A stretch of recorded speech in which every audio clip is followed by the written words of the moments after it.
सत्य हमेशा अकेले रहता है। सत्य परेशान हो सकता है लेकिन पराजित नहीं हो सकता है। डराने का तो मुझे बहुत लोगों ने प्रयास किया, लेकिन जब वो सामने आए हैं ना तो उनको समझ में भी आ गया है कि सत्य परेशान हो सकता है लेकिन डर नहीं सकता है। सत्य के मुकाबले हमेशा झूठ तमाम चीज़ों का सहारा लेता है, लेकिन अंत में विजय सिर्फ और सिर्फ सत्य की ही होती है। महाभारत में भी हम सब जानते हैं इतिहास हमारा क्या है कि कौरवों के पास पूरी सेना भरी पड़ी थी, यहाँ तक कि कौरव खुद 100 भाई थे और पांडव सिर्फ अकेले थे, लेकिन पांडव के पक्ष में सत्य खड़ा था।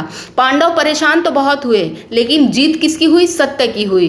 तो सत्य परेशान हो सकता है लेकिन कभी पराजित नहीं हो सकता है। इसलिए जीवन में हमेशा सत्य को ही प्रणाम करना चाहिए। सत्य की राह बहुत कठिन होती है, लेकिन सत्य जो होता है यही हमें सीधे हमारे कर्मों से हमारी मुलाकात भी करवाता है। हम सब यहाँ पे एक समान रहते हैं, कोई किसी को नहीं पहचान पाता कि किसकी सत्य की डोरी है और किसकी झूठ की डोरी है। लेकिन जब हम प्रभु के पास जाते हैं तो वहाँ हमें पता चल जाता है कि किसकी सत्य की डोरी है और किसकी झूठ की डोरी है।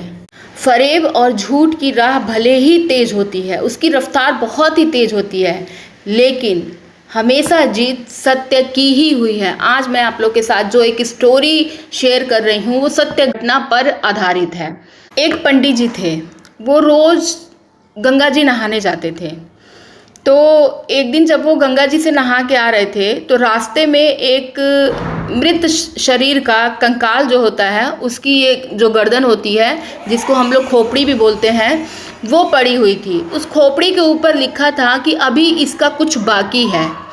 तो पंडित जी बोले, बहुत बड़े ज्ञानी थे और औषधियाँ बनाते थे और वहाँ से जड़ी बूटियाँ भी लेके आते थे। तो वो बोले कि आखिर इस इंसान का मर चुका है, इसका सब कुछ ख़त्म हो गया है, फिर भी इसके जो शरीर का जो इसकी हड्डी, इसकी खोपड़ी जो बची है उस पर लिखा हुआ है कि अभी इसका कुछ बाकी है। तो पंडित जी ने उस खोपड़ी को उठा के अपनी पोटली में रख लिया और घर ले गए अपने साथ। जब वो पंडित जी ने पोटली रखी तो अपनी पत्नी से बोला कि उसमें कुछ जड़ी बूटियां हैं, उसको कूट के तुम पाउडर बना देना दवाई बनाने के लिए।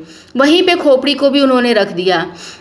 पंडिताइन जो थी उन्होंने उस जड़ी बूटियों का जब पाउडर बनाने के लिए पोटली खोली तो उसमें देखी कि जड़ी बूटी के साथ ये खोपड़ी भी रखी हुई थी। तो पंडिताइन ने जो है जड़ी बूटी के साथ उस जड़ी बूटी का भी पाउडर बना दिया, उस खोपड़ी को भी कूट के उसमें पाउडर बना दिया।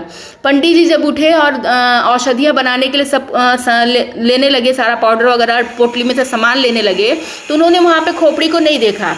तो उन्होंने पंडिताइन से पूछा कि यहाँ पे मैंने कुछ रखा था, उस एक इंसान की वो खोपड़ी थी और उस पर लिखा था कि अभी इसका कुछ बाकी है। तो बोले कि आप ही ने मुझे बोला था कि सारी जितनी भी वो जड़ी बूटियाँ हैं उसका पाउडर बना दीजिएगा। तो मैंने उसका जड़ी बूटी का भी पाउडर बना दिया और मैंने उसका भी पाउडर बना दिया। तो बस पंडित जी यही बोले कि इसका बस इतना सा ही बाकी था जिसके लिए इसकी खोपड़ी रास्ते में पड़ी हुई थी और उस पर लिखा था कि अभी इसका कुछ बाकी है।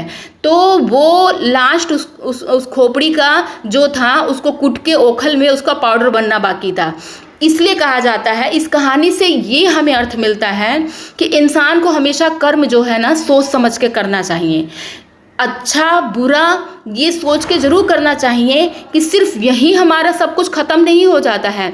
हर चीज़ का हिसाब हमारे मरने के बाद होता है। अगर आप अच्छे कर्म करेंगे तो आप मर के अमर हो जाएंगे हमेशा के लिए। आपका जहाँ भी जो भी जन्म होने वाला होगा हो जाएगा, लेकिन अगर आपके बुरे कर्म रहेंगे तो आपके मरने के बाद भी आपका पीछा नहीं छोड़ेंगे और आपको उन कुकर्मों की सज़ा भुगतनी ही पड़ेगी।